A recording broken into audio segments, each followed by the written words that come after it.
नमस्कार, आपण पाहत आहे भांडा फोड न्यूज. एका दमात भ्रष्टाचारी कोमात.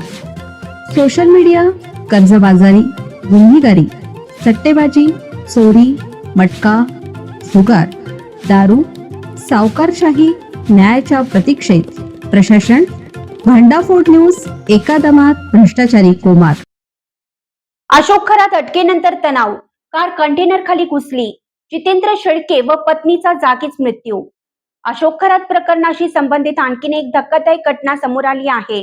खरात यांचे निकटवर्तीय म्हणून ओळख असलेले जितेंद्र शेळके आणि त्यांच्या पत्नीचा भीषण अपघात होऊन जागीच मृत्यू झाला आहे.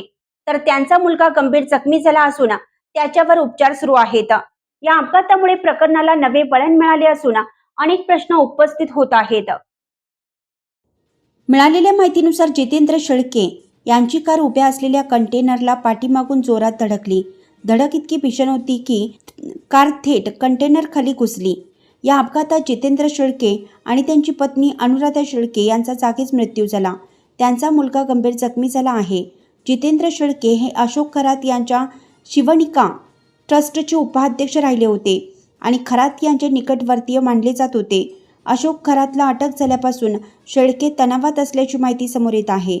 दरम्यान या अपघातामुळे विविध तर्क वितर्कांना उधाण आले असून पोलिसांकडून पुढील तपास सुरू आहे.